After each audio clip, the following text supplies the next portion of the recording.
Boa tarde, vamos à nossa palestra da sessão de saúde, sexta-feira, agradecendo a Deus e a Jesus pela oportunidade de estarmos aqui.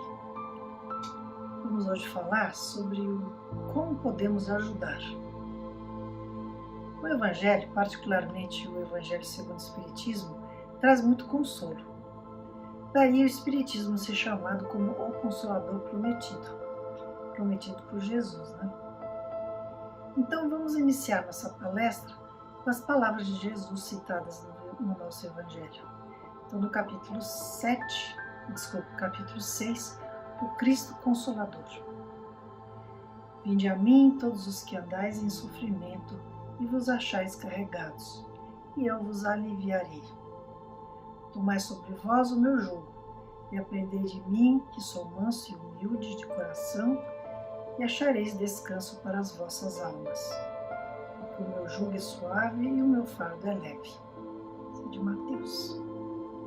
Todos os sofrimentos, misérias, decepções, dores físicas, perdas de seres queridos, encontram sua consolação na fé no futuro e na confiança na justiça de Deus, que o Cristo veio ensinar aos homens. Sobre aquele que, pelo contrário, nada espera após essa vida, ou que simplesmente duvida, as aflições pesam com todo o seu peso e nenhuma esperança vem abrandar sua amargura. Eis o que levou Jesus a dizer: Vinde a mim, vós todos que estáis fatigados, e eu vos aliviarei. Jesus, entretanto, impõe uma condição para sua assistência e para a felicidade que promete aos aflitos. Essa condição é a da própria lei que ele ensina. Seu jugo é a observação dessa lei. Mas esse jugo é leve e essa lei é suave, pois que impõe como dever o amor e a caridade. Ocorre que muitos de nossos irmãos ficam tão perturbados com as aflições da vida, sejam elas provas por erros de vidas passadas ou problemas que eles criam para si mesmos nessa vida, que nem conseguem absorver os ensinamentos que o Evangelho traz para o nosso auxílio. E como então podemos praticar essa caridade, que nos recomenda Jesus, ao nos impor seu jugo leve, a lei suave, e ajudar os nossos irmãos?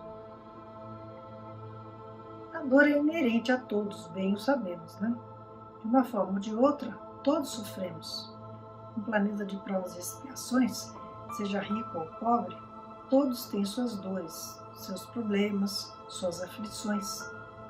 Mas não podemos deixar de reconhecer que há aqueles que se deixam arrastar demasiado por suas aflições, se deprimem, se revoltam ou até perdem a vontade de viver. Assim, nós, fortalecidos pela fé e com o conhecimento das verdades do Evangelho, nada mais natural cristão do que procurarmos ajudar nossos irmãos. Mas como ajudar, né? Então vamos ver o texto a seguir. Ele tem uma introdução que trata de um grupo de trabalhadores espíritas que acompanhavam o Chico, conversando exatamente sobre o que estamos falando aqui. Em seguida, a conversa desses trabalhadores, na mesma noite em sessão, há uma comunicação de Emmanuel, cujas palavras são bem complementares ao tema dos males da alma e, ao mesmo tempo, mostra como os espíritos estão sempre conosco, procurando nos ajudar.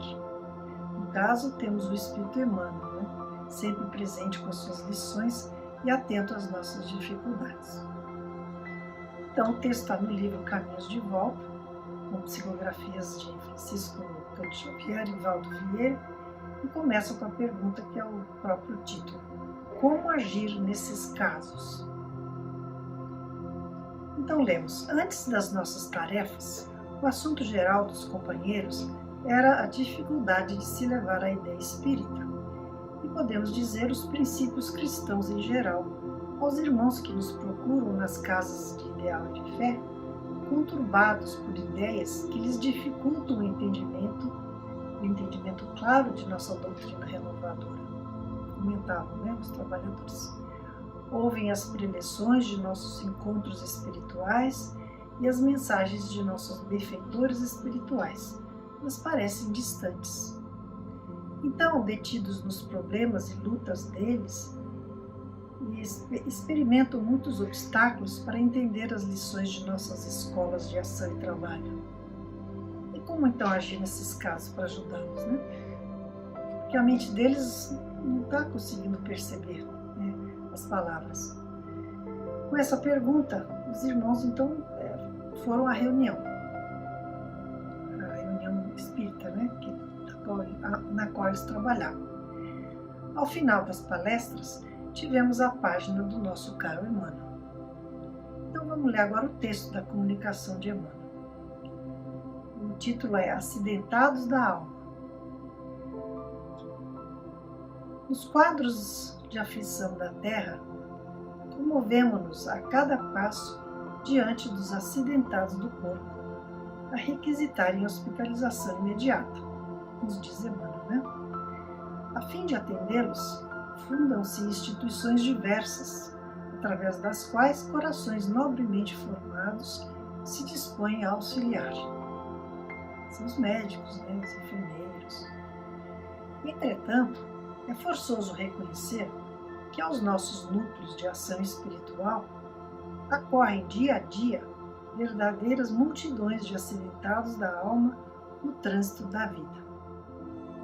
Vê aqui o Emmanuel, percebendo a conversa dos trabalhadores, ele vem com um texto exatamente sobre o assunto, né? Amavam, então ele falando dessas pessoas, as multidões de acidentados da alma, né, que vêm ao centro. Amavam e foram preteridos, observando-se espancados nos sentimentos mais íntimos. Dedicavam-se a empresas nobilitantes que explodiram em falência e de um momento para o outro se identificam com os estilhaços da própria obra em destruição. Ele vai então aqui relatando, né, as dificuldades das pessoas. Criaram empreendimentos de trabalho digno que foram massacrados por desafetos gratuitos. Consagravam-se a tesouros afetivos, nos quais se viram repentinamente lesados os mais altos valores da confiança. Entraram em realizações de brilhante fachada e descobriram-se no íntimo delas qual se fossem encarcerados em armadilhas de sofrimento. Estabeleceram tarefas construtivas que lhes escaparam das mãos. Cultivavam planos de felicidade que a morte de um ente querido pulverizou em montes de cinzas sob chuvas de pranto. Perante os nossos irmãos acidentados do espírito, compadece-te e auxilia sempre. Faz uma pausa na marcha acelerada das próprias cogitações e oferece a eles o donativo da atenção. Ou seja, né, o Emmanuel nos aconselha a deixarmos de lado os nossos próprios problemas para dar atenção ao próximo, né?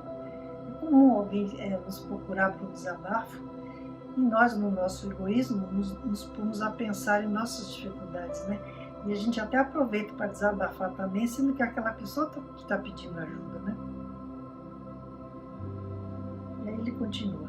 Aspiravam a reerguer-se para a vida e tentaram abrir uma janela em si próprios para se comunicar com um dia novo. Sonhavam paz e renovação. Buscam ansiosamente mãos amigas que lhes descerrem a estrada da tranquilidade e da reconstrução, pela qual se trocam com todas as forças da própria alma. Ante os companheiros aflitos pelo retorno à própria segurança, aprendemos a ouvi-los e a auxiliá-los. Para isso, não é preciso manejares o martelo da crítica, nem é necessário inflames o fogo da discussão. É como se diz, né? Não pôr fogo na fogueira, né?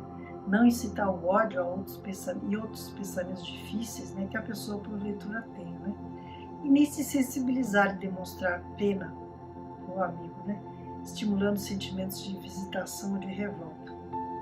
São atitudes comuns, né? Quando alguém vem pedir ajuda, né? A gente às vezes incita a pessoa, né, a ter mais raiva daquela pessoa que o ofendeu, né?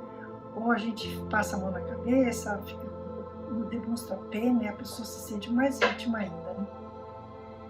Os nossos amigos acidentados da alma, conclui o Emmanuel, se reconhecem desorientados na sombra da prova e por isso mesmo te pedem unicamente para que lhes acendas no caminho leve uma réstia de luz. Eles estão na sombra da prova e lhe pede para que a gente acenda uma réstia de luz. E essa réstia de luz que Emmanuel recomenda que acendamos é nada mais, nada menos do que o amor e a esperança, né, que podemos dar ao nosso próximo. Uma palavra de consolo, é estabelecer uma empatia, ou seja, nos colocarmos no lugar do amigo, né, e procurar entender sua dificuldade, é ouvi-lo, né, sem julgamentos ou críticas. E é também dar um bom exemplo, né, gente?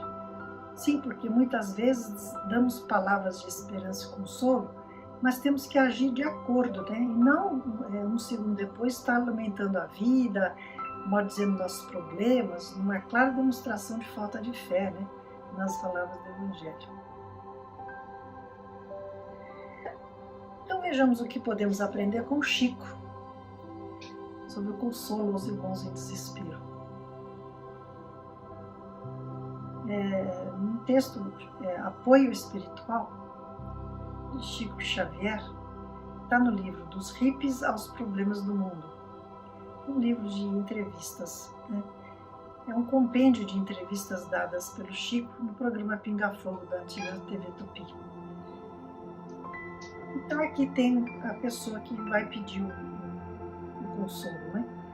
Cantor Blackout, que era um cantor famoso da época, né? E ele então diz, né? Senhor Francisco Xavier, a emoção é tão grande, eu não sei se é uma pergunta, não sei se é um conselho que ele precisa, né? Eu sou pinhalense, sou de Pinhal. Minha mãe foi mãe preta da família de Vergueiros, Márcio Porto. E aos 6 anos vim para a capital, São Paulo. Já órfão, me criei nessa cidade e a música fez com que eu entrasse para o meio artístico. Vivo no Rio, tenho uma família linda, tenho 4 filhos, todos os filhos nasceram em São Paulo, sendo que a caçula tem 6 aninhos. E o Chico ouvindo, né? Mas a caçula adotiva, minha filha, já é professora. Meu filho caminha para a eletrônica. O meu desespero é o problema de saúde. Estou desesperado. Estou trabalhando aqui na TV Tupi, programa Ayrton Rodrigues, e sempre fui um homem calmo, um homem tranquilo, um homem alegre. Agora enfrento problemas na minha família. Meu irmão Benê está doente. O meu irmão Antônio é um homem cristão, um homem que está na linha de Allan Kardec, porque estuda muito sobre o Espiritismo. Tenho um irmão que é mariano, pertence à Igreja Santa Rosa das Perdizes e é uma das pessoas de ligação do Frei Vicente. E o Chico escutando, né? Ouvindo. E eu estou numa situação difícil. Há bem pouco tempo tive um problema de coração. Fui socorrido no Itaim, no pronto-socorro Itaim. Fui levado por um colega de imprensa, que é o Otávio, do Jornal da Tarde, que me conduziu no seu próprio carro. Eu gostaria que o senhor me desse um conselho, pois estou desesperado. Minha patroa está no hospital, no Rio de Janeiro, ordem da 3ª penitência, leito 306. Chama-se Rosa de Oliveira, também pinhalense. Eu queria que o senhor me desse uma proteção, me desse um caminho de luz.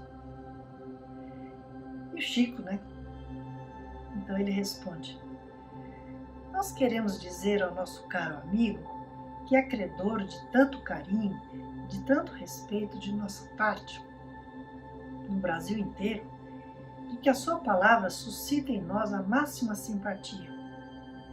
De minha parte, posso tão pouco, mas vamos pedir aos nossos amigos espirituais que inspirem os nossos médicos, tão humanitários, tão generosos, que nos possam estender as mãos em benefício de nosso querido companheiro e dos seus familiares.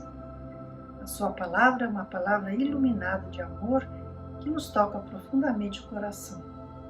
E nós havemos de vibrar, de orar, de compartilhar a sua luta, tanto quanto nos seja possível e estejamos convencidos disso.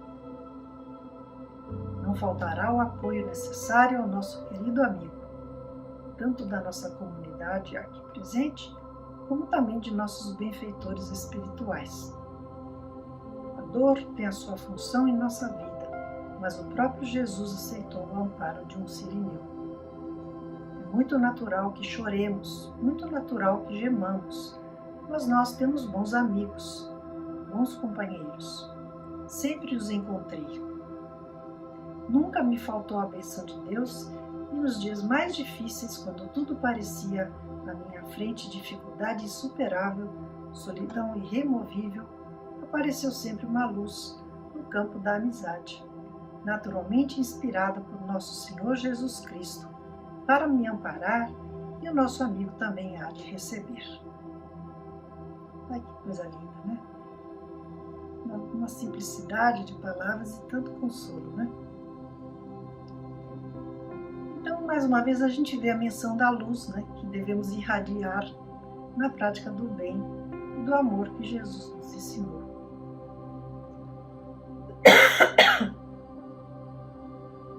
E assim, por fim, mas não menos importante, convidemos os nossos irmãos em aflição para a prece, né? Bendita a prece que alivia sempre. E vamos convidá-los a perseverarem na tentativa de ouvir as palavras do Evangelho, pois os bons espíritos, em nome de Deus e Jesus, estão sempre conosco e haverá o dia em que a luz se fará em seus corações. E finalizamos com as palavras consoladoras de Jesus, relatadas no Evangelho, que hão de atingir e iluminar todos os corações do mundo. Bem-aventurados os que choram, porque serão consolados. Bem-aventurados os que têm fome e sede de justiça, porque serão fartos. Bem-aventurados os que padecem perseguição por amor da justiça, porque deles é o reino dos céus. Isso foi relatado por Mateus. Bem-aventurados vós, os pobres, porque vosso é o reino de Deus. Bem-aventurados os que agora tendes fome, porque sereis fartos. Bem-aventurados vós, que agora chorais, porque rireis. Foi relatado por Lucas. Muito consolo, né? Pai nosso que estais no céu, santificado seja o vosso nome. Venha a nós o vosso reino, seja feita a vossa vontade, assim na terra como no céu. O nosso de cada dia nos dai hoje, perdoai as nossas dívidas, Senhor, assim como procuramos perdoar os nossos devedores. Não nos deixeis cair em tentação, mas livrai-nos do mal. Graças a Deus e graças a Jesus. Obrigada. Até semana que vem.